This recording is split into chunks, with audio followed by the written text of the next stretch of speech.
Eu estava de pé no terraço da cobertura do Hotel Alcântara, tremendo com a alegria de finalmente anunciar minha gravidez de 8 semanas para a família do meu marido.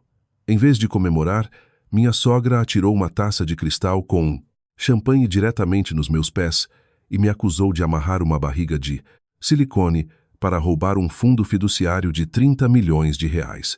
Então, para provar seu ponto, ela me empurrou escada abaixo em uma escadaria de mármore.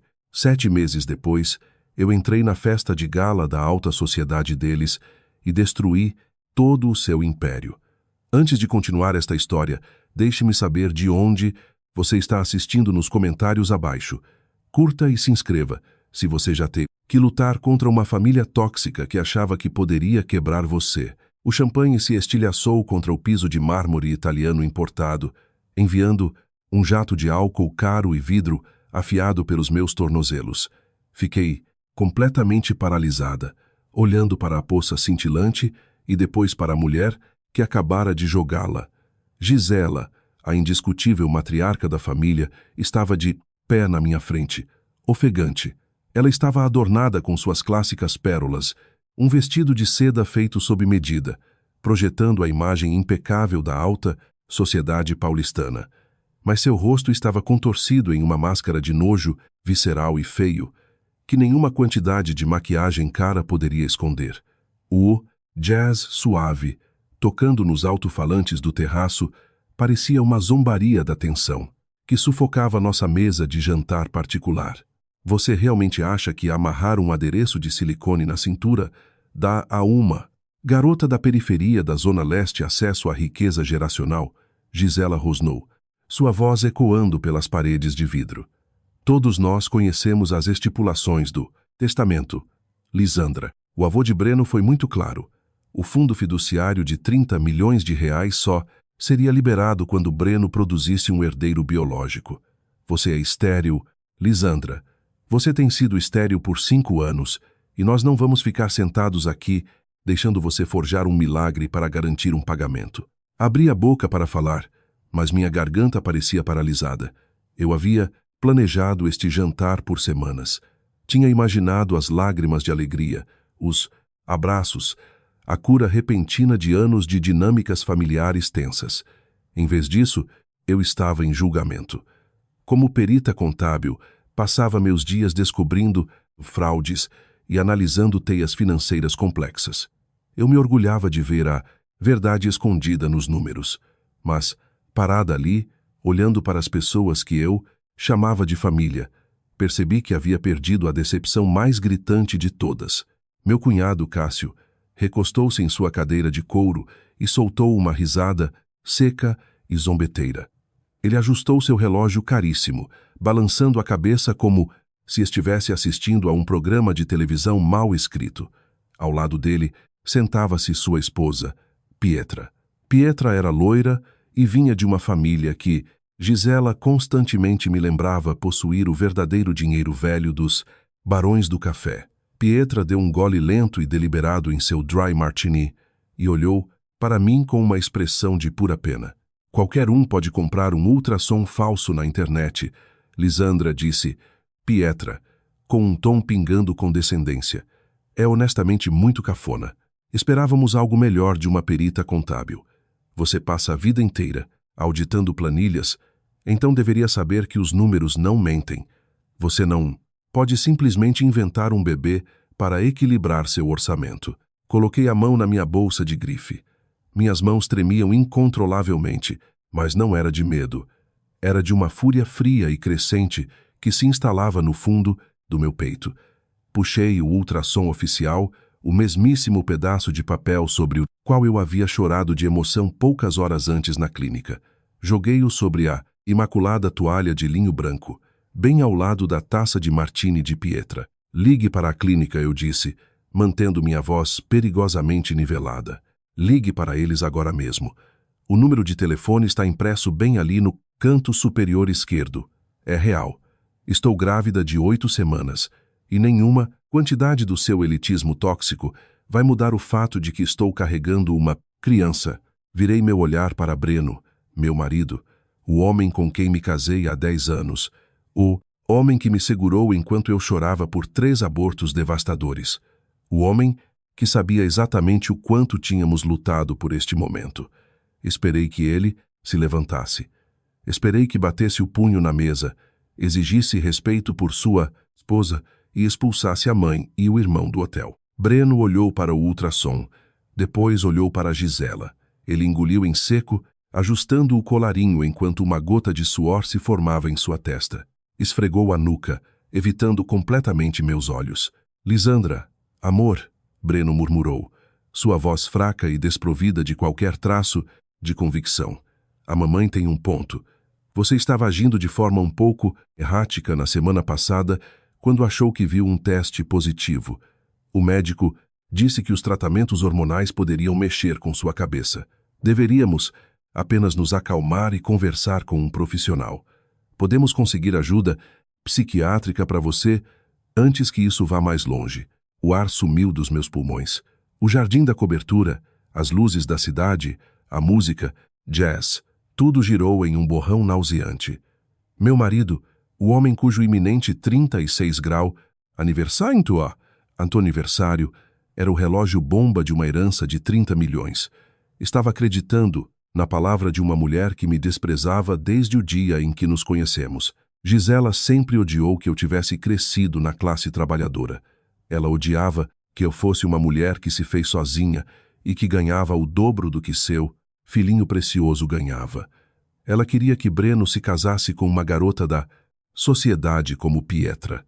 Queria uma nora que pudesse controlar. O dinheiro do avô era tudo para Gisela e Cássio. Se Breno completasse 36 anos em exatamente 7 meses sem produzir um filho, todo o fundo fiduciário de 30 milhões passaria automaticamente para Cássio e Gisela. Minha gravidez não era uma bênção para eles. Era uma ameaça direta às contas bancárias deles. Eles precisavam que eu fosse louca. Precisavam que eu fosse uma mentirosa. Ajuda? Perguntei, minha voz caindo para um sussurro áspero. Você acha que eu preciso de ajuda psiquiátrica porque sua mãe se recusa a acreditar que finalmente vamos ter um bebê? Você vai ficar aí sentado e deixar que eles me chamem de golpista? Não distorça as palavras dele. Sua caçadora de fortunas manipuladora, Gisela, sibilou, batendo as mãos espalmadas na mesa e se inclinando em minha direção. Você achou que poderia aplicar esse golpe e garantir a bolada antes do aniversário do Breno. Achou que poderia travar o dinheiro e nos forçar a nos curvar a você. Mas Cássio e eu não vamos deixar uma qualquer roubar o que pertence por direito a esta família. Cássio interveio, apontando o dedo para mim. Você esteve fuçando os registros da nossa família, Lisandra. Sabemos que você analisa fundos fiduciários para viver. Você sabia que o prazo estava chegando e entrou em pânico. É patético. Faça as malas e vá embora antes que chamemos a polícia por fraude. Olhei para os 4. Cássio sorria com inegável ganância.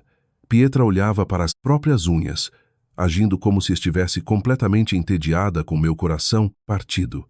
Gisela praticamente vibrava de maldade, os olhos arregalados e furiosos. E Breno, meu suposto parceiro de vida, olhava para o chão, covarde, demais para defender a mãe de seu filho. 10 anos tentando me encaixar nesta família. 10 anos mordendo a língua para manter a paz. 10 anos engolindo insultos disfarçados de conselhos. Eu estava completamente esgotada. Estendi a mão e arranquei o ultrassom da mesa, colocando-o cuidadosamente de volta na minha bolsa. Estou indo embora, eu disse, virando as costas para o banquete luxuoso e para as pessoas que eu agora reconhecia como inimigos. Breno, não se dê ao trabalho de voltar para casa hoje. Pode dormir na casa da sua mãe, já que você claramente prefere o colo dela ao nosso casamento. Não esperei pela resposta dele. Dei 2 passos em direção à ampla escadaria de pedra que conectava o terraço privativo ao saguão principal do hotel. Ouvi o arranhar repentino e áspero de uma cadeira contra o chão de mármore. Houve passos, rápidos e agressivos encurtando a distância atrás de mim. De repente, uma mão agarrou meu ombro com a força de um alicate, agarrando o tecido do meu vestido, me puxando para trás. Você não vai ir embora com a riqueza da minha família, sua golpista. Gisela, gritou, sua voz inteiramente destituída do polimento da alta sociedade. Virei-me para afastar a mão dela, mas antes que pudesse sequer levantar os braços, ela me empurrou. Ela não apenas me afastou, ela acompanhou o movimento, firmando os pés e lançando violentamente as duas mãos contra o meu peito. Foi um empurrão de corpo inteiro, alimentado por pura ganância e ódio. Meus saltos de grife escorregaram na poça de champanhe derramado no chão de mármore. O tempo pareceu desacelerar para uma marcha torturante. Estendi os braços, agarrando desesperadamente o ar vazio, tentando encontrar o corrimão de latão. Meus dedos roçaram o metal frio, mas não consegui me segurar. O mundo inclinou-se violentamente à medida que meu centro de gravidade se deslocou além da borda da escada. Atingi o primeiro degrau de pedra e uma explosão de agonia absoluta rasgou meu lado. O ar foi completamente expulso dos meus pulmões. Rolei para trás, caindo pela longa e sinuosa escadaria em um borrão caótico, aterrorizante de céu noturno e pedra dura. Cada impacto enviava ondas de choque de dor pelo meu corpo, mas meu único pensamento era a pequena e frágil vida crescendo dentro da minha barriga. Envolvi os braços com força ao redor da cintura, tentando proteger meu bebê dos golpes brutais dos degraus de mármore. A última coisa que ouvi antes de bater no patamar inferior foi o estalo oco e nauseante dos meus próprios ossos, quebrando, e Breno finalmente encontrando a voz para gritar meu nome. Então as luzes de São Paulo desapareceram e tudo ficou completamente preto. A consciência retorna para mim em ondas lentas e punitivas de luz branca, estéril e o baipe rítmico de um monitor cardíaco. O cheiro forte de antisséptico clínico enche meus pulmões, seguido imediatamente por uma dor aguda e perfurante no meu lado esquerdo. Tento me sentar, mas uma dor pesada me pressiona contra o colchão rígido do hospital. O pânico dispara quente e rápido no meu peito, superando a agonia física. Minhas mãos voam para o meu estômago, procurando, freneticamente pela pequena vida que eu deveria proteger. Uma mão quente e familiar cobre a minha. Dr. Dandara, Adra, Dandara Vasconcelos, é a chefe de equipe deste hospital e a única pessoa nesta cidade que me apoia desde nossos dias na FGV. Ela se inclina sobre a cama, o rosto tenso com foco profissional, mas os olhos brilhando com um alívio feroz e absoluto. O bebê ainda está aqui, Lisandra. Dandara sussurra suavemente, apertando meus dedos para me ancorar. Os batimentos cardíacos estão fracos, mas incrivelmente estáveis. Você sofreu um impacto enorme lá fora. Tem uma concussão grave e 3 costelas fraturadas. Estamos monitorando você de perto, mas sua garotinha é uma lutadora, assim como a mãe. Solto um fôlego trêmulo que se transforma num soluço irregular e seco. Minha filha está viva. Fecho os olhos, enviando uma oração silenciosa de gratidão pelo quarto silencioso, mas essa paz fugaz se estilhaça antes mesmo de se estabelecer em meus ossos. A pesada porta de madeira da minha sala de recuperação se abre, batendo na parede com um baque alto e agressivo. Gisela entra marchando, a saia de seu vestido de seda feito sob medida, balançando violentamente ao redor de seus tornozelos. Ela é flanqueada por Cássio Pietra e meu marido, Breno. Nenhum deles se parece com pessoas que acabaram de ver um membro da família quase morrer. Eles parecem um esquadrão de execução corporativa chegando para finalizar uma aquisição hostil. Gisela não perde tempo em interpretar seu papel. Ela não olha para mim, vira-se inteiramente para Breno, colocando uma mão bem cuidada em seu peito e adotando uma voz pingando um trauma fabricado. Breno, graças a Deus a trouxemos para cá rapidamente, Gisela diz, enxugando um olho completamente seco. Eu fiquei apavorada que ela fosse quebrar o pescoço. Tentei agarrar o braço dela, mas ela estava simplesmente muito histérica. Eu senti o cheiro de bebida no hálito dela no momento em que chegou ao restaurante. Quando sugeri gentilmente que ela procurasse ajuda para esse delírio de gravidez psicológica, ela simplesmente surtou. Ela se jogou para trás daquelas escadas para me fazer parecer um monstro. Eu encaro a mulher que deu à luz o meu marido. A audácia é de tirar o fôlego. Ela acabou de tentar me matar, e ao meu filho, não nascido. E agora está de pé na minha sala de recuperação me pintando como um passivo instável e bêbado. Ela está usando o estereótipo da mulher negra raivosa e histérica como arma para cobrir seus próprios rastros, interpretando perfeitamente a vítima para seu filho. Antes que eu possa forçar as palavras a saírem da minha garganta machucada, Pietra dá um passo à frente. Sua estética de dinheiro velho está perfeitamente intacta, seu cabelo loiro imaculado e intocado. Ela tira um pedaço de papel dobrado de sua bolsa de grife e o estende diretamente para Breno. Eu sabia que havia algo errado na história dela, Pietra diz, balançando a cabeça em falsa simpatia. Lisandra sempre foi profundamente insegura sobre sua origem de classe baixa em comparação com esta família. Ela queria tanto o dinheiro daquele fundo fiduciário que perdeu a cabeça. Liguei para um contato em uma clínica particular feminina do outro lado da cidade. Eles enviaram este arquivo correndo para mim. Breno pega o papel. Seus olhos examinam o documento. É o histórico médico dela, acrescenta Pietra. A voz carregada de veneno, aristocrático. Lisandra fez laqueadura há 5 anos. Ela é completamente estéril, Breno. Ela esteve mentindo para você sobre tentar ter um bebê esse tempo todo. Olho para Pietra e uma clareza perigosa toma conta de mim. Eu sei exatamente o que ela fez. Ela pagou a um funcionário corrupto da clínica para forjar um prontuário médico. Como perita contábil, analiso rastros de papel fabricados para viver. Consigo identificar uma falsificação desesperada e desleixada a quilômetros de distância. Mas para um homem cegado pela manipulação da família, aquilo é tratado como evangelho absoluto. Mudo meu olhar para o meu marido. Espero pelo fogo em seus olhos. Espero que ele rasgue o papel ao meio, diga a Pietra para calar a boca e expulse a mãe da sala por tentativa de homicídio. Em vez disso, Breno olha para baixo, para mim. Seu rosto não está vermelho de raiva protetora. Está flácido de pena e decepção profunda. Lisandra. Breno sussurra, a voz carregada de tristeza condescendente. A mamãe disse que você bebeu muito hoje. Por que você mentiria para mim sobre algo assim? Nós temos dinheiro suficiente. Você não precisava forjar uma gravidez só para colocar as mãos no fundo fiduciário do meu avô. Podemos conseguir ajuda psiquiátrica para você. Vamos encontrar uma boa clínica particular. Você precisa ser internada e monitorada até ficar bem. Algo dentro de mim morre naquele exato segundo.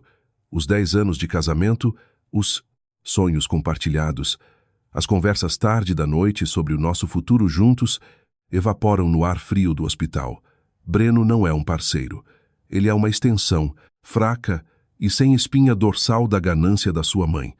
Ele acabou de concordar em me internar em uma ala psiquiátrica para encobrir a tentativa de assassinato da sua mãe simplesmente porque é mais fácil do que enfrentá-la. Eu não grito, eu não choro. Chorar é o que eles esperam. Histeria é a narrativa que eles acabaram de passar 10 minutos construindo. Eu me recuso a dar a eles uma única grama de validação para alimentar suas mentiras. A esposa despedaçada e de coração partido desaparece. A auditora forense implacável assume o controle. Estico o braço não ferido e aperto o botão vermelho de chamada na lateral da minha cama. Minha voz é firme, caindo para um tom tão gelado que faz Cássio dar um passo físico para trás. Tire essas pessoas do meu quarto, eu digo, meus olhos fixos e mortos em Breno. Breno pisca, assustado com a absoluta falta de emoção na minha voz. Lisandra, seja razoável. Você precisa de uma intervenção. O que você precisa é de um advogado de defesa criminal. Eu respondo, mudando meu olhar para Gisela, porque a próxima vez que nos falarmos será através de uma intimação. Saiam. Acabou tudo. 2 corpulentos seguranças do hospital entram pela porta. Dandara está logo, atrás deles, os braços cruzados e a expressão letal. Vocês ouviram a paciente? Dandara ladra para o grupo. O horário de visitas acabou oficialmente para qualquer um sem autorização. Movam-se. Gisela zomba, alisando o vestido como se o ar do meu quarto de repente estivesse abaixo dela. Ela se inclina para perto de Breno. Venha, filho. Temos advogados para ligar. Ela é claramente um perigo para si mesma e para os outros. Pietra sorri presunçosamente para mim, enquanto engancha o braço no de Cássio. Eles saem para o corredor. E eu posso realmente ouvir Cássio rindo enquanto a pesada porta de madeira se fecha. Eles acham que venceram. Acham que armaram com sucesso contra mim, garantiram o fundo de 30 milhões para si mesmos e removeram a garota da classe trabalhadora de sua árvore genealógica de elite. O quarto fica em silêncio novamente. Os seguranças assumem um posto diretamente do lado de fora da minha porta, garantindo que ninguém entre de novo. Dandara caminha até a lateral da minha cama. A máscara profissional que ela usava para eles cai inteiramente, substituída pelo comportamento calculista e implacável de uma mulher pronta para uma guerra. Ela enfia a mão no bolso de seu jaleco branco, tira um pequeno pendrive metálico e o coloca gentilmente na minha mesa de cabeceira. Puxei as imagens de segurança do Hotel Alcântara no minuto em que eles te trouxeram pelas portas de emergência. Dandara diz, a voz num sussurro baixo, perigoso. Fiz a cópia logo antes da equipe de segurança privada da Gisela aparecer com um suborno maciço em dinheiro tentando limpar os servidores. Tudo está aí. A discussão, o empurrão, a queda. Ela tira uma segunda pasta grossa de debaixo do braço e a coloca bem ao lado do pendrive. E este é o seu verdadeiro exame de sangue, verificado pelo laboratório lá embaixo. Dandara continua, batendo na pasta. Completamente, inalterado e selado legalmente. Você está inequivocamente grávida de 8 semanas, com um sistema reprodutivo perfeitamente intacto. O documentozinho forjado da Pietra é um crime federal esperando para ser processado. Olho para o pendrive brilhando sob as luzes fluorescentes. Olho para meu verdadeiro arquivo médico, contendo a verdade inegável da existência da minha filha. A dor em minhas costelas de repente parece muito pequena comparada à magnitude do que estou prestes a fazer. Passo a vida desmontando impérios fraudulentos e mandando ladrões arrogantes para a prisão federal. Gisela e sua ninhada cruel acabaram de me entregar as chaves de sua própria destruição. Pego o pendrive, meus dedos fechando-se com força ao redor do metal frio. Olho para Dandara, os restos da velha e complacente Lisandra completamente apagados da minha alma. Dandara, eu digo, um sorriso frio e afiado tocando os cantos da minha boca. Vamos à caça. Em 24 horas, desapareci completamente do mundo deles. Não deixei um bilhete no balcão da cozinha da casa que Breno e eu dividíamos. Não fiz as malas com uma única peça de roupa. Nem sequer peguei minha escova de dentes. Simplesmente deixei de existir através de um transporte médico privado que Dandara organizou discretamente. Fui retirada pelo elevador de carga dos fundos do hospital muito antes que Gisela pudesse mandar seus advogados caros me intimidarem para assinar um acordo de confidencialidade. Meu telefone tocou sem parar durante a viagem. Breno deixou exatamente 14 mensagens de voz no espaço de 2 dias. No começo, sua voz estava tensa com confusão e pânico, exigindo saber para onde a equipe do hospital me havia transferido. Mas na 5ª mensagem, a influência patética e familiar de sua mãe claramente tomou conta. Ele parou de perguntar se eu estava segura e começou a choramingar sobre como precisávamos agir como adultos. Disse que sua mãe estava apenas preocupada com a segurança financeira dele e que eu havia exagerado em um simples mal-entendido na escada. Ele realmente sugeriu que nos sentássemos com um mediador familiar e um psiquiatra para discutir meus supostos delírios. Ouvi sua voz fraca e trêmula ecoando no silêncio do meu carro de transporte e não senti absolutamente nada. Nenhuma dor no coração, nenhuma saudade, apenas o desapego clínico e frio de uma mulher que finalmente acordou. Apaguei cada mensagem, bloqueei o número dele e joguei o cartão SIM pela janela. Usando recursos que eu mantinha estritamente separados das nossas contas conjuntas, mudei-me diretamente para uma cobertura de luxo em Vila Nova Conceição. Eu havia comprado o imóvel 8 meses antes através de uma empresa de fachada anônima. Inicialmente seria uma propriedade de investimento imobiliário, um projeto que eu gerenciava paralelamente para construir meu próprio portfólio independente. Em vez disso, tornou-se minha fortaleza absoluta. As janelas do chão ao teto ofereciam uma vista panorâmica deslumbrante do horizonte de São Paulo. Mas eu não estava lá para admirar a paisagem. Estava lá para construir uma sala de guerra. Eu não fiquei sentada no escuro chorando pela família que havia perdido.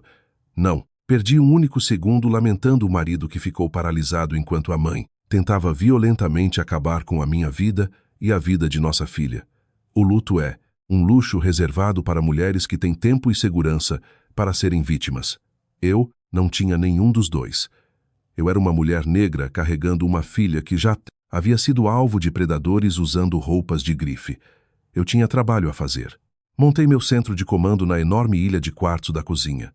Desembalei 3 monitores de alta resolução, 2 laptops fortemente criptografados e estabeleci uma rede privada virtual segura que roteava minha localização através de servidores na Suíça. Gisela e sua ninhada arrogante achavam que uma garota classe trabalhadora da Zona Leste não entendia como a verdadeira riqueza geracional operava. Eles achavam que meu diploma de contabilidade na FGV significava apenas que eu equilibrava talões de cheques corporativos e arquivava declarações de impostos. Eles subestimaram vastamente o que eu faço para viver. Eu não apenas equilibro as contas. Eu caço fantasmas, rastreio o dinheiro, escondido que pessoas corruptas passam a vida inteira tentando enterrar no escuro. Comecei minha caçada pelo fundo fiduciário da família Alcântara. Este era o prêmio de 30 milhões que havia levado Gisela à tentativa de homicídio. Invadir as declarações fiscais públicas e cruzar os dados com os documentos do espólio, que eu sutilmente fotografei do escritório de Breno meses atrás, levou menos de 2 dias. O avô de Breno havia estruturado o fundo familiar com estipulações blindadas e antiquadas. O dinheiro estava bloqueado em uma conta de alto rendimento, especificamente projetada para contornar Gisela inteiramente e passar diretamente para Breno, mas apenas após o nascimento verificado de seu primeiro herdeiro biológico. Mas conforme eu me aprofundava nos densos adendos legais, encontrei a cláusula exata que explicava a loucura no terraço do hotel. Era uma disposição de segurança enterrada na página 47. Se Breno não produzisse um herdeiro biológico até seu 36 grau aniversário, todo fundo de 30 milhões passaria automaticamente para o beneficiário secundário. Esse beneficiário era seu irmão mais novo, Cássio. Encarei as telas brilhantes, a matemática de repente se alinhando com uma clareza nauseante. Breno faria 36 anos em exatamente 7 meses.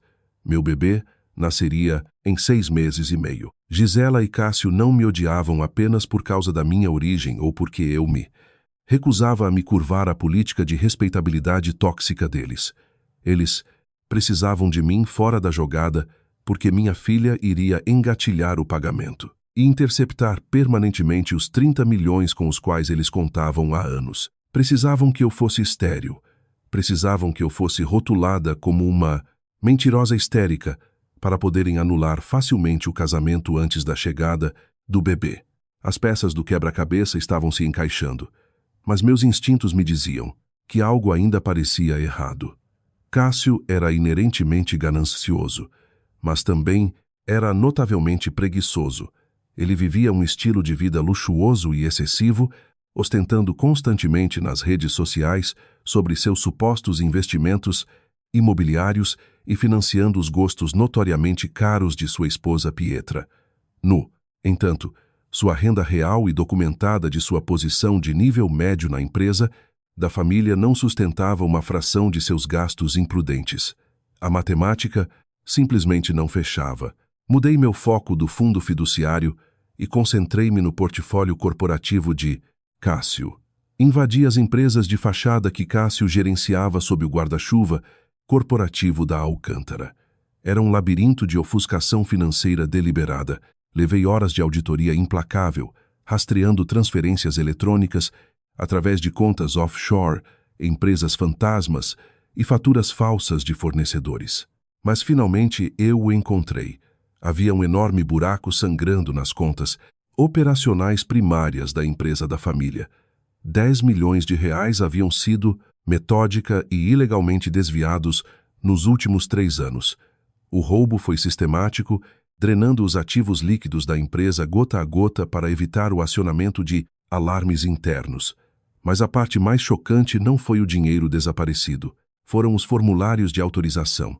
Cada transferência eletrônica fraudulenta, cada fatura falsa e cada depósito offshore foi assinado e autorizado digitalmente por Breno.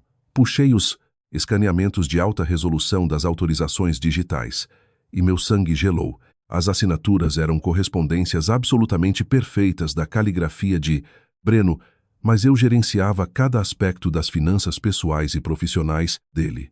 Eu sabia exatamente onde ele gastava seu dinheiro e sabia como um fato que ele nem sequer sabia da existência dessas contas de fachada específicas. Alguém estava meticulosamente falsificando a assinatura do meu marido para drenar o império da família. Cruzei as datas das maiores transferências eletrônicas com nosso calendário pessoal. 3 das maiores autorizações foram assinadas em dias em que Breno e eu estávamos em uma ilha remota em Trancoso, com 0 acesso à internet. Ele não poderia tê-las assinado. A armadilha foi armada perfeitamente, e a pura malícia disso me tirou o fôlego. Cássio não estava apenas roubando milhões de reais da empresa da família. Ele estava incriminando seu próprio irmão ignorante por todo o crime federal. E de repente o desespero de Gisela para manter o fundo fiduciário bloqueado fez completo e aterrorizante sentido. Se o fundo do avô fosse desbloqueado automaticamente para o meu bebê, isso acionaria uma auditoria abrangente, obrigatória de todo o espólio da família pelos reguladores do Banco Central. Essa auditoria exporia instantaneamente os milhões desaparecidos, exporia as assinaturas forjadas. Mandaria Cássio direto para a prisão federal por fraude, desvio de dinheiro. Eles não queriam apenas que o meu bebê sumisse para pegar os 30 milhões. Eles precisavam que meu bebê sumisse para não irem para a prisão. Eles estavam dispostos a me matar para manter os livros fechados. Recostei-me na minha cadeira ergonômica, esfregando a leve curva da minha barriga enquanto os monitores brilhantes iluminavam a cobertura escura. Cássio e Gisela estavam jogando um perigoso jogo de alto risco de traição financeira.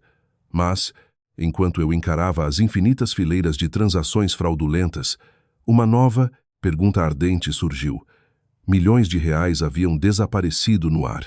Mas para onde exatamente Cássio estava canalizando todo aquele dinheiro roubado? Encarei o enorme buraco financeiro no meu monitor.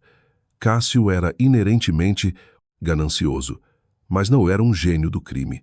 Faltava-lhe a disciplina para realizar um roubo dessa magnitude apenas para inflar o próprio ego.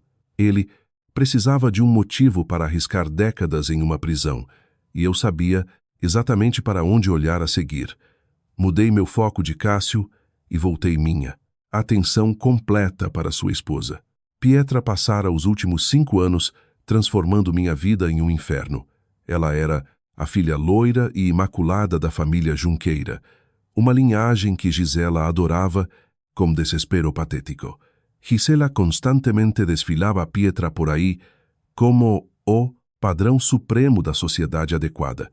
Sempre que Gisela queria me humilhar, comparava minhas raízes da classe trabalhadora com a suposta vasta riqueza geracional de Pietra.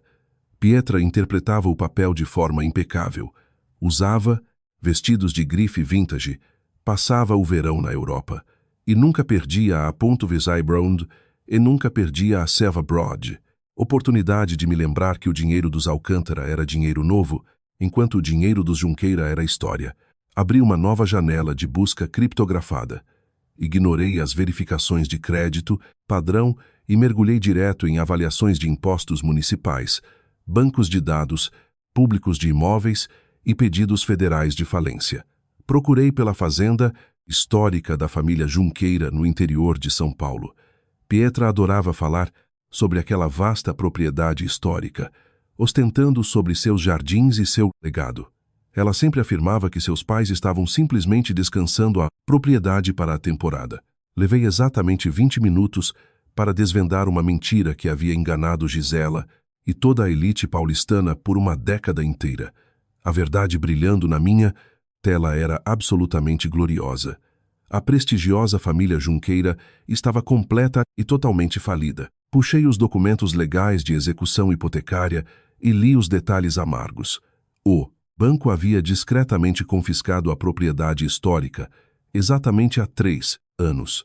Os pais dela haviam entrado com pedido de proteção de falência logo após seus bens serem liquidados para cobrir dívidas gigantescas. Pietra não tinha um fundo fiduciário. Ela não tinha uma herança oculta. Ela era uma socialite falida, agarrando-se desesperadamente a um legado morto, vivendo inteiramente de cartões de crédito e pura arrogância. As peças do quebra-cabeça se encaixaram com violenta clareza. Os milhões desaparecidos das contas operacionais da Alcântara não estavam parados em um portfólio de investimentos offshore. Cássio estava sangrando sua própria família para financiar o luxuoso estilo de vida falso de Pietra. Ele estava desviando fundos corporativos para comprar para ela as bolsas de grife, os carros de luxo e as extravagantes férias europeias de que ela precisava para manter sua fachada de alta sociedade. Ele estava comprando a aprovação de Gisela, usando o próprio dinheiro roubado de Gisela. Sentei-me em minha cadeira ergonômica, com as mãos repousando protetoras sobre a quatrazevo, minha barriga de grávida. A pura magnitude do desespero deles finalmente fez um sentido aterrorizante e perfeito. Nunca se tratou apenas de Gisela querer manter o fundo fiduciário de 30 milhões para seu filho favorito. Era sobre pura sobrevivência criminal. Se Breno produzisse um filho biológico, o fundo do avô seria automaticamente desbloqueado e transferido para a nossa nova família. Pela lei bancária federal, uma distribuição automática de fundo desse tamanho exige uma auditoria abrangente de todo o império da família Alcântara para garantir que os bens do herdeiro estejam totalmente seguros. Uma auditoria independente levaria menos de um dia para expor os milhões desaparecidos, exporia as assinaturas forjadas, exporia as empresas fantasmas. Cássio e Pietra não perderiam apenas suas associações no clube e seus carros de luxo. Eles seriam indiciados por fraude, eletrônica federal e peculato. Eles perderiam tudo e iriam direto para uma prisão federal. É exatamente por isso que Pietra usou uma conexão obscura para comprar um documento médico forjado, alegando que eu havia ligado as trompas. É por isso que Cássio forçou a narrativa de que eu estava tendo um colapso mental. É por isso que Gisela empurrou uma mulher grávida escada abaixo sem um segundo de hesitação. Minha filha não nascida era uma sentença de morte literal para a liberdade deles. Eles estavam completamente dispostos a cometer um assassinato para manter aqueles livros contábeis fechados.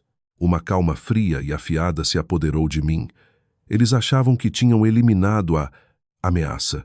Achavam que eu estava trancada em uma clínica psiquiátrica ou escondida na vergonha, cuidando dos meus ossos quebrados em um casamento desfeito.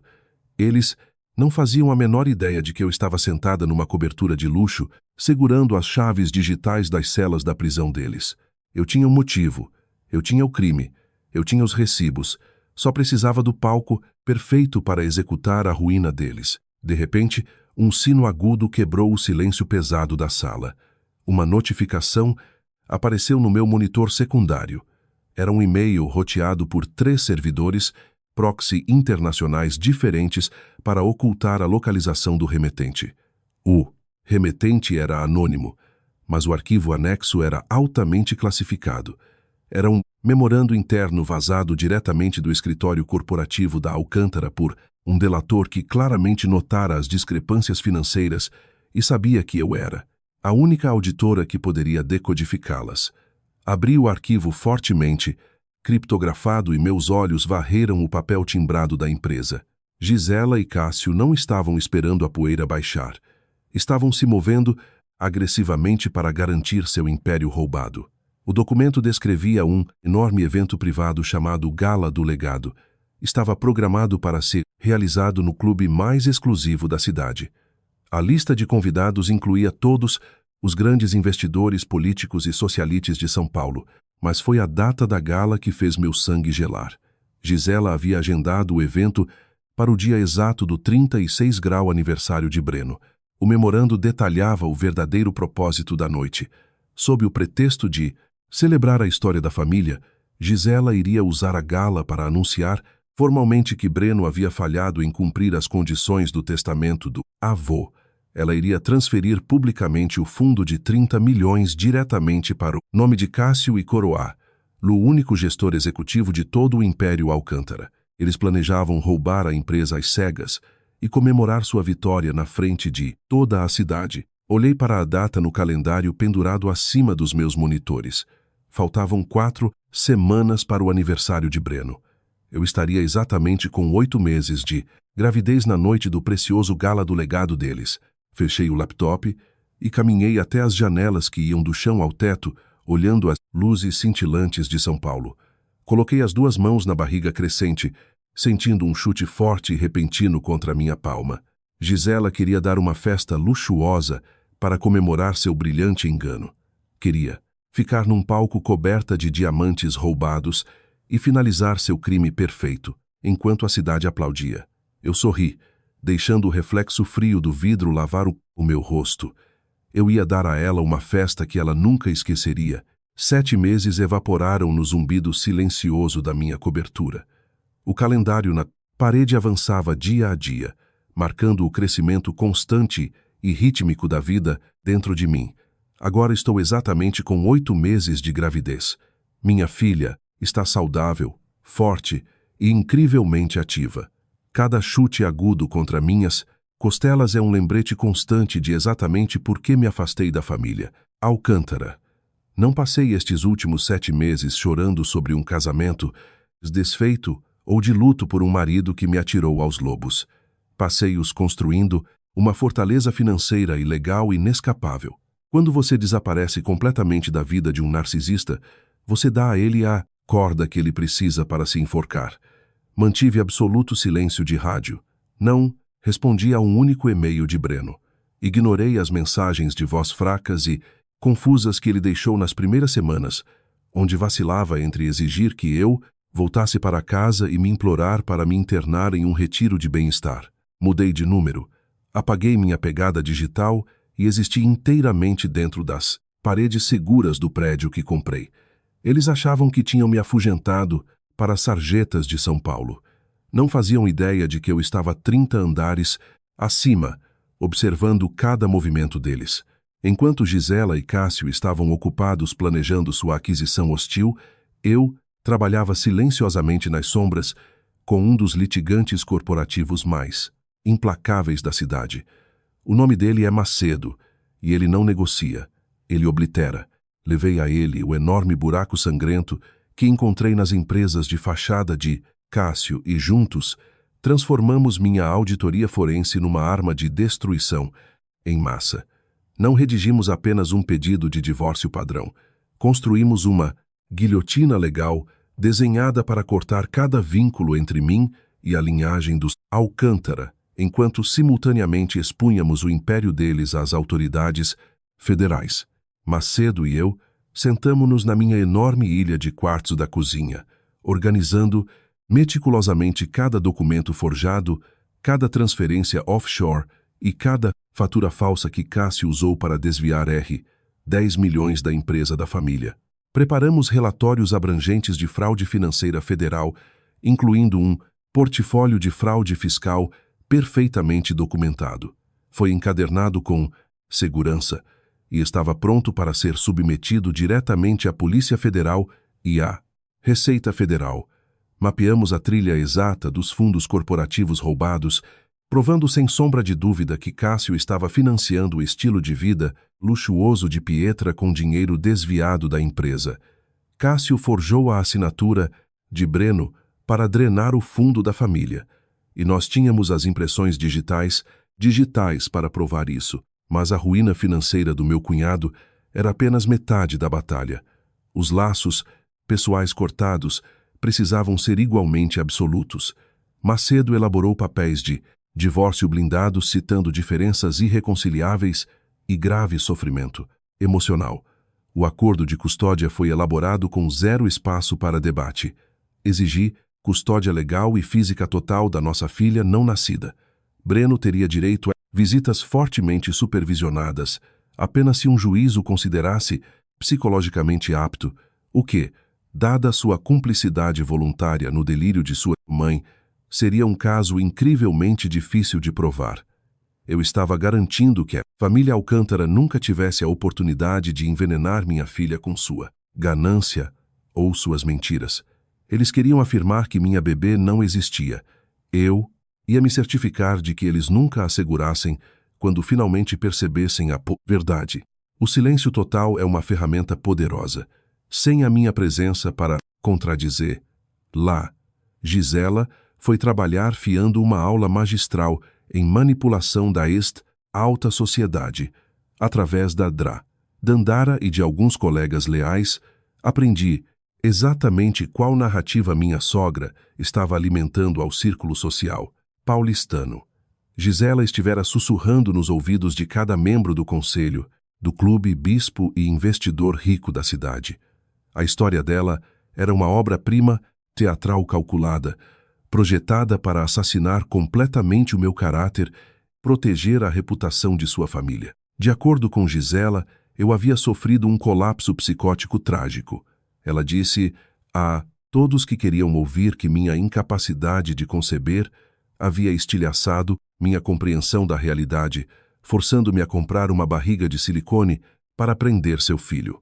Ela alegou que, quando me confrontou gentilmente com verdade no Hotel Alcântara, eu me tornei violentamente histérica e tive que ser trancada numa clínica psiquiátrica particular para minha própria segurança. A pura audácia da mentira era de tirar o fôlego, mas funcionou perfeitamente para a agenda deles. Pintava Gisela como a matriarca resiliente tentando proteger seu legado de uma louca interesseira. Pietra, claro, fez alegremente o seu papel na campanha de difamação. Desfilava pelo clube com roupas de grife pagas com dinheiro roubado, balançando a cabeça em falsa simpatia sempre que meu nome era mencionado. Dizia às suas parceiras de tênis que sempre soubera que minha origem de classe operária faria com que eu, eventualmente, cedesse sob a pressão da verdadeira riqueza. Mas a parte mais nojenta de toda a campanha de difamação era Breno. Meu marido estava ativamente interpretando o papel do homem tragicamente abandonado. Dandara me contou que ele participava de jantares de caridade, parecendo apropriadamente sombrio, absorvendo a pena de seus colegas ricos. Aceitava as condolências pela sua esposa louca e desaparecida, enquanto estava ao lado do próprio irmão, que o estava ativamente roubando. Breno escolheu o conforto das mentiras de sua mãe sobre a verdade inegável de seu próprio filho. Deixou-os destruir o meu nome para proteger sua herança iminente, completamente alheio ao fato de que Cássio já havia esvaziado o império por dentro.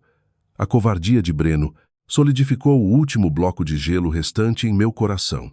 Se ele estava perfeitamente disposto a interpretar o marido enlutado, enquanto sua mãe planejava roubar a herança de nossa filha, eu não sentia absolutamente nenhuma culpa sobre a devastação que estava prestes a desencadear em sua vida. Então o catalisador finalmente chegou.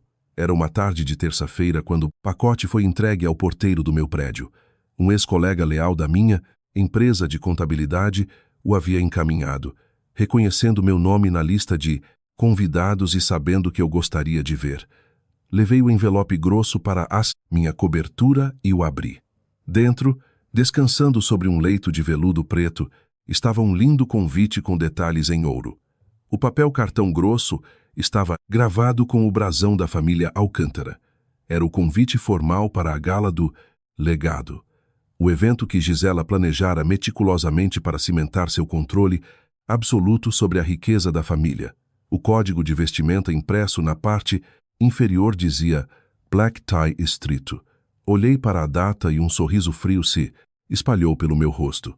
Estava agendado para este próximo sábado à noite, no exato dia do 36 grau aniversário de Breno, o prazo final absoluto para o fundo, de 30 milhões do avô, ou ser desbloqueado para minha filha, ou passar inteiramente para Cássio. Gisela estava dando essa festa extravagante para celebrar sua vitória. Ela genuinamente acreditava que havia vencido a guerra. Ia usar essa gala para coroar Cássio como gerente único do Império Alcântara, bem na frente de toda a coroar cidade. Caminhei lentamente até a minha suíte master e fiquei na frente do enorme espelho. Eu não era mais a mulher assustada chorando numa escada de mármore molhada. Virei de lado, admirando a curva inegável e pesada da minha barriga de 8 meses. Minha filha chutou forte contra as minhas costelas, uma explosão de vida que nenhum documento médico falsificado poderia apagar. Tracei o contorno do meu estômago, absorvendo o reflexo de uma mulher que passou 7 meses, transformando o coração partido numa arma carregada. Eles queriam um espetáculo social. Olhei diretamente nos meus próprios olhos. É hora de invadir uma festa. Os pneus do meu SUV preto, blindado alugado, rangem contra o cascalho branco da entrada do Clube de Campo Paineiras. As imponentes colunas coloniais da sede do clube erguem-se à frente, banhadas por uma iluminação dourada e quente. Este é o epicentro absoluto da alta sociedade de São Paulo. É uma fortaleza exclusiva, onde a riqueza geracional vai se esconder atrás de portas fechadas e NDAs. Esta noite, no entanto, é o palco de uma execução corporativa espetacular. Saio do veículo e entrego as chaves a um manobrista perplexo. O ar frio da noite toma conta de mim, mas não sinto absolutamente nada além de um foco afiadíssimo. Esta noite, retorno oficialmente à terra dos vivos. Ignoro a recepção principal e deslizo em direção ao saguão principal. Estou usando um vestido de seda verde esmeralda feito sob medida, ajustado ao corpo. Tecido foi escolhido para agarrar-se a cada curva do meu corpo, deixando zero margem para a interpretação. Minha barriga de grávida de 8 meses me precede como um escudo, carregando uma menina saudável e ativa que representa a destruição total da realidade coreografada de Gisela. Meu cabelo está puxado para trás num coque elegante e minha maquiagem é impecável. Não pareço uma mulher que sofreu um colapso. Pareço a dona do lugar. Chego às enormes portas de carvalho pesado que levam ao salão principal. 2. Seguranças particulares dão um passo à frente para bloquear meu caminho. Não, diminuo o passo. Simplesmente enfio a mão na bolsa e retiro o convite brilhante, com o brasão dos Alcântara bem na cara deles. Eles hesitam, olhando para minha barriga e depois de volta para o convite. Naquela fração de segundo de confusão, passo perfeitamente entre eles e fico fora da vista, ouvindo o áudio que sai dos alto-falantes do salão. Gisela está no palco. A voz dela ecoa pelo espaço cavernoso, pingando calor artificial e graça manufaturada. Estamos reunidos aqui esta noite para comemorar mais do que apenas um aniversário. Ela anuncia com tom teatral. Estamos aqui para celebrar o legado duradouro do nome Alcântara. Por 36 anos, rezei por este exato momento. Uma família não é definida apenas pelo sangue. É definida pela respeitabilidade. Enfrentamos nossa cota de tempestades recentemente. Sofremos tragédias pessoais de partir o coração. Mas o verdadeiro legado não pode ser descarrilado por instabilidade ou engano. Ouço a pura hipocrisia das palavras dela. Ela está vendendo uma história de sobrevivência, enquanto usa um colar de diamantes, pago pela própria empresa que seu filho mais novo está roubando. É por isso que esta noite estou oficialmente passando a tocha. Breno enfrentou desafios pessoais intransponíveis este ano e precisa de tempo para se curar longe das pressões do nosso império. Portanto, é minha absoluta honra anunciar que Cássio assumirá como o único gestor executivo, com sua brilhante visão de negócios e sua bela esposa Pietra ao seu lado, representando o ápice da graça do nosso dinheiro tradicional. Sei que nosso futuro está incrivelmente seguro. A multidão irrompe num aplauso educado. É a deixa perfeita. Coloco as 2 mãos contra a madeira polida das pesadas portas de carvalho e empurro com força. As Portas se abrem com um gemido profundo e ressonante que corta os aplausos. Saio das sombras diretamente para a luz em cascata dos lustres de cristal. O salão está lotado. Faço uma pausa por um único segundo no topo da grande escadaria, garantindo que cada olho na sala tenha a chance de me encontrar. A reação é instantânea e absoluta. O quarteto de cordas posicionado na varanda para de tocar no meio de um acorde. Um violoncelista arrasta o arco rudemente pelas cordas, emitindo um som horrível e estridente. Os aplausos morrem instantaneamente. Garfos caem sobre pratos de porcelana com sons agudos. A sala fica mortalmente silenciosa. Começo minha descida pela grande escadaria. Meu vestido esmeralda capta a luz, envolvendo firmemente a minha gravidez massiva. Caminho com a graça deliberada de um predador. Sussurros começam a ondular através do mar de socialites. Ouço as respirações entrecortadas. Vejo os olhos arregalados e os queixos caídos. Estão olhando para a mulher que lhes disseram estar trancada numa ala psiquiátrica por forjar uma gravidez. Estão olhando para a contradição viva de cada mentira que Gisela contou nos últimos 7 meses. Olho para o palco. Gisela está no pódio. O sorriso presunçoso e triunfante foi completamente apagado de seu rosto. Ela parece ter acabado de ver um fantasma saindo de um túmulo. Seus olhos disparam freneticamente do meu rosto para minha barriga e vice-versa. Os diamantes ao redor do seu pescoço brilham, mas sua pele ficou com a cor de cinza úmida. Ao lado dela, Cássio está paralisado, a taça de champanhe parada no meio do caminho. Pietra parece que vai vomitar. Gisela recupera o choque e seu rosto se contorce com uma malícia tão pura, vários convidados da primeira fila recuam. Ela arranca o microfone do pedestal. Seguranças. Sua voz ecoa, estridente e desesperada. Tirem esta mulher daqui, imediatamente. Ela está invadindo. Os seguranças dão um passo à frente, mas hesitam. Eles estão olhando para uma mulher grávida com um convite VIP. Ninguém quer ser o homem que ataca uma mulher grávida. Essa hesitação empurra Gisela para o limite. Lisandra, você é completamente louca. Gisela grita no microfone.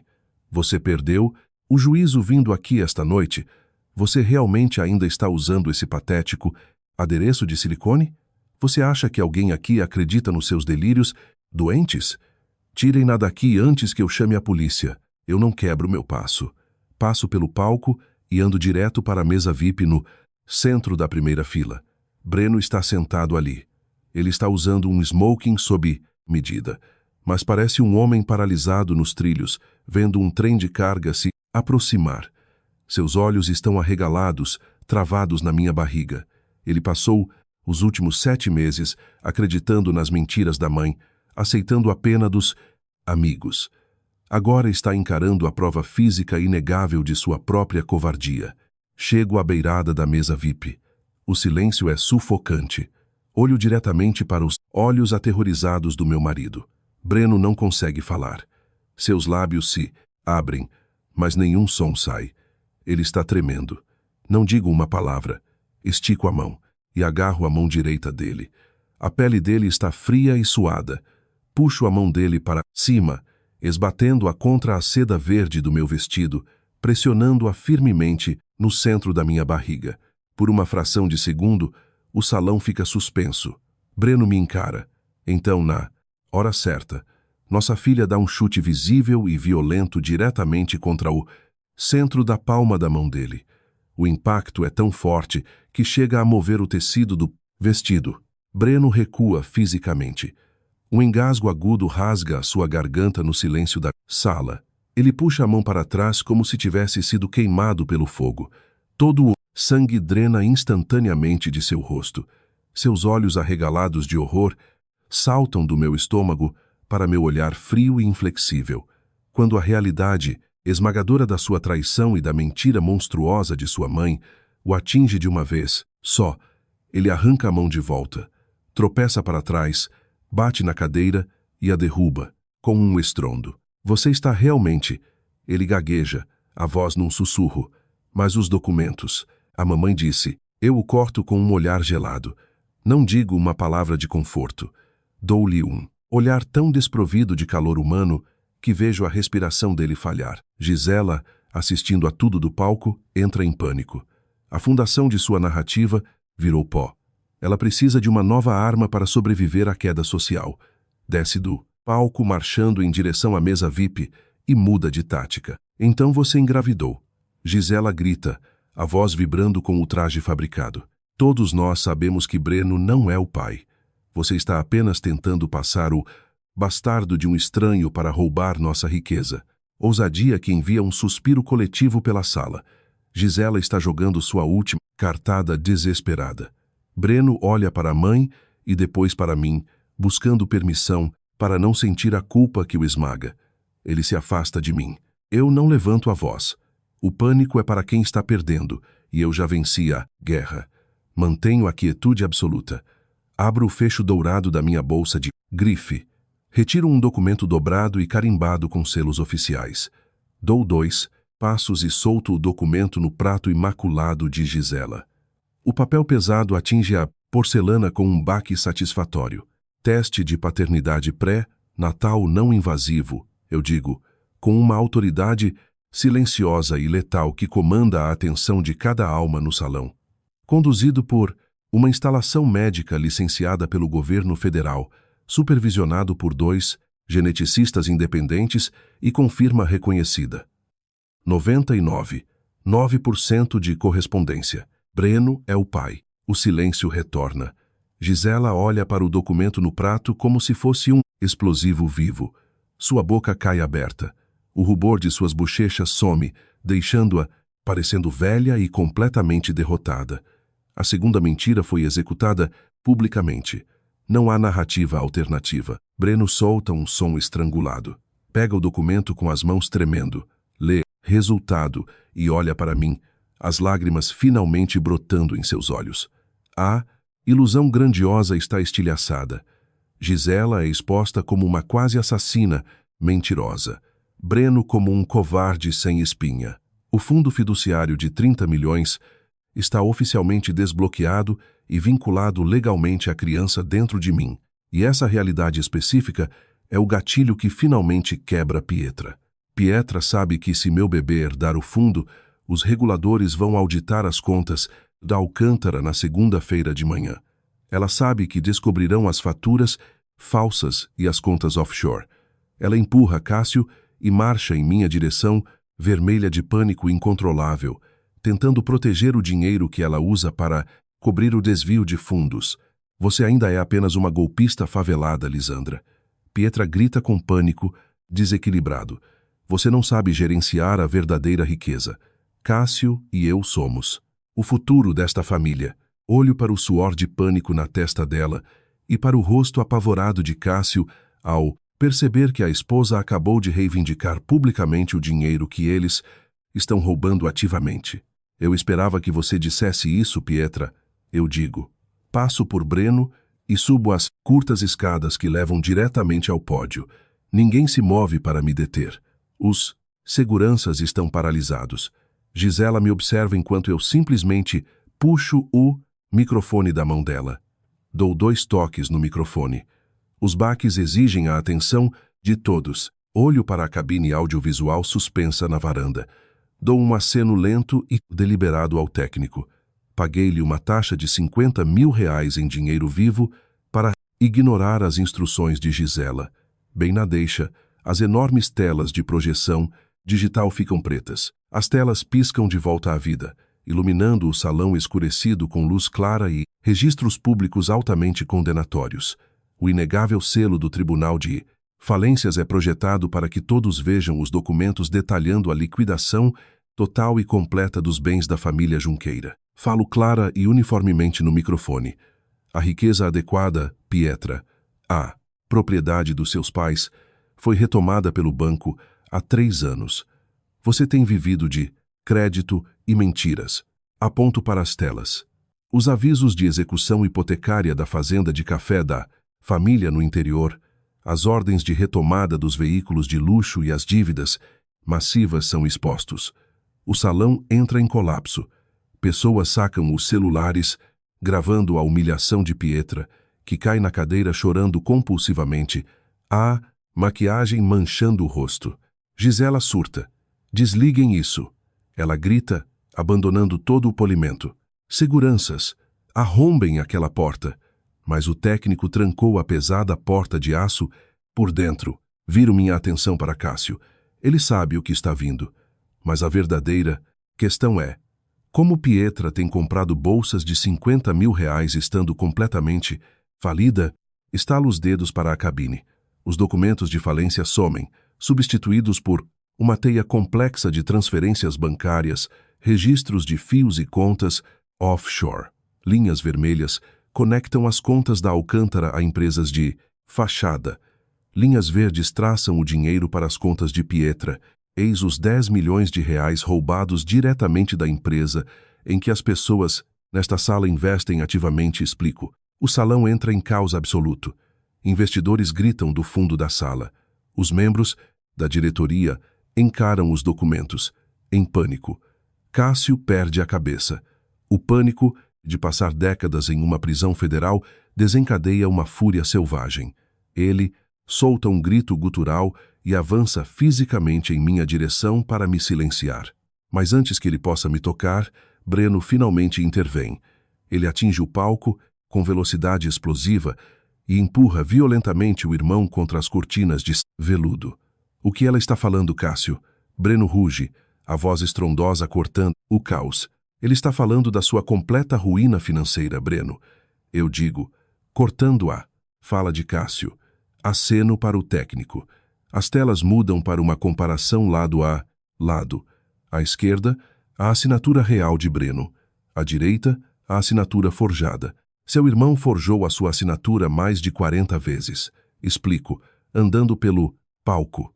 Ele desviou 10 milhões do seu futuro para pagar pela ilusão de riqueza da esposa dele. Breno olha para as telas, chocado com a traição. Gisela tenta intervir, forçando um sorriso condescendente. Breno, solte seu irmão. Isso é um assunto privado de família distorcido por uma mulher amarga. Foi apenas um empréstimo familiar interno. Eu dou uma risada fria e oca. Um empréstimo familiar interno? Um empréstimo exige consentimento. Isso foi crime federal. Mas o mais fascinante não é que Cássio seja um ladrão. O mais fascinante é o quão longe você estava disposta a ir para encobri-lo. Sinalizo a cabine uma última vez. A tela exibe e-mails privados enviados por Gisela para Cássio, datados de 8 meses atrás, a semana em que descobri a gravidez. O sangue drena do rosto de Gisela. Ela se apoia no pódio para não quer. Lemos os e-mails em voz alta no salão.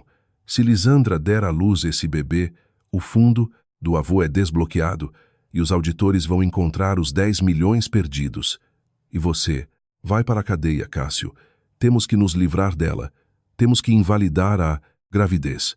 Temos que fazer Breno acreditar que ela está louca. O silêncio do salão é horripilante. O próprio bispo da mega-igreja que Gisela financiou vira as costas e caminha para a saída com profundo nojo. Os investidores estão frenéticos no telefone, isolando a empresa Alcântara. Breno solta o casaco do irmão, afasta-se da família como se fossem tóxicos, desce as escadas, aproxima-se de mim e cai de joelhos no chão, aos prantos. Lisandra, meu Deus, ele soluça violentamente. Me desculpe, eu não sabia. Eu estava cego. Podemos consertar isso. Por favor, me deixe ser pai. Olho para o homem chorando. Não há uma gota de piedade. Você não estava cego, Breno. Eu digo, você estava confortável. Quando sua mãe lhe entregou documentos falsos para destruir meu caráter, você não questionou. Viu uma saída, fácil para manter sua herança sem enfrentar a matriarca. Ele balança a cabeça, implorando. Macedo, meu advogado de litígio, sai da multidão e lança um grosso monte de documentos jurídicos no colo de Breno. Esses são os papéis do divórcio, afirmo. E os termos são inegociáveis. Exijo a custódia legal e física total da nossa filha. Você será bloqueado. Breno tenta argumentar com jargões familiares. Famílias ficam juntas. A palavra família é uma ação, Breno. E você me deixou para ser devorada por lobos. O homem com quem casei morreu no dia em que deixou a mãe falsificar meus registros médicos. Gisela percebe que perdeu tudo: poder, amizades, dinheiro, família. A mente dela fratura, sua bruxa psicótica. Ela grita, marchando até a borda do palco. Você arruinou a minha família. Seguranças, prendam esta lunática. Não recuo. Mantenho a autoridade. Eu não trouxe apenas documentos financeiros. Hoje, Gisela, o salão fica mortalmente silencioso. Levanto o braço esquerdo e mostro o meu. Relógio Cartier. Falta exatamente 1 minuto para a meia-noite. E em 1 minuto, Breno completa 36 anos. Retiro o testamento original do avô. Seção 4, parágrafo B. Caso Breno tenha um herdeiro biológico verificado, o fundo contorna imediatamente os executivos interinos e é bloqueado exclusivamente para o herdeiro. Como sua guardiã legal exclusiva, agora sou a conservadora exclusiva de todos os 30 milhões. Vocês não têm acesso. Cássio surta. Você não pode mexer num centavo sem a minha assinatura. Sorriu friamente.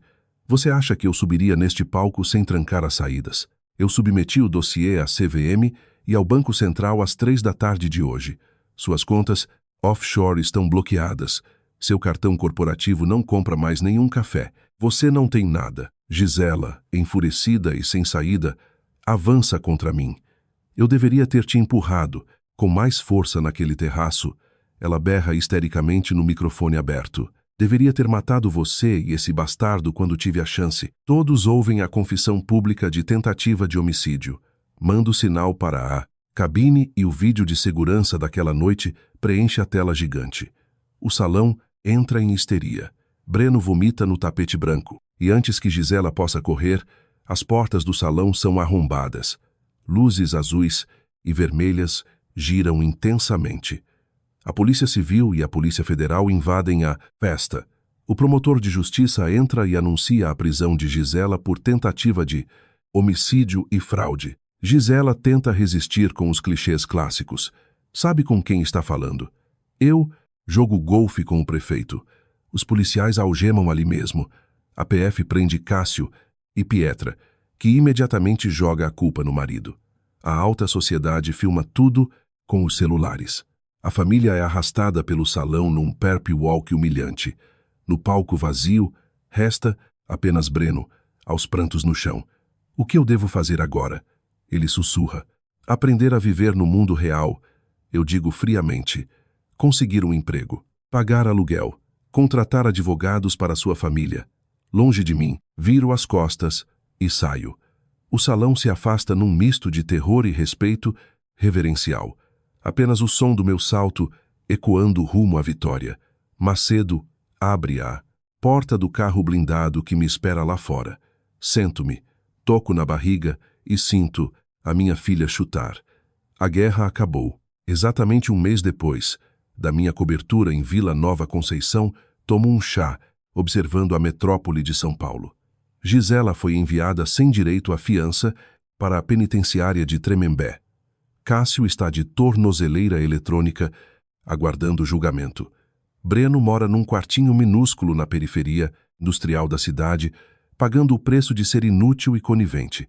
Minha filha nasceu em uma sala de parto pacífica, sem confusão, sem sogra, tóxica. Ela é herdeira única e intocável do fundo que garanti e protegi. O legado Alcântara virou cinzas, mas nós, eu e ela, voamos acima dele. A verdadeira cura começa quando você para de buscar validação de quem nasceu para te menosprezar. Por favor, compartilhe a sua história de como se afastou de famílias tóxicas nos comentários.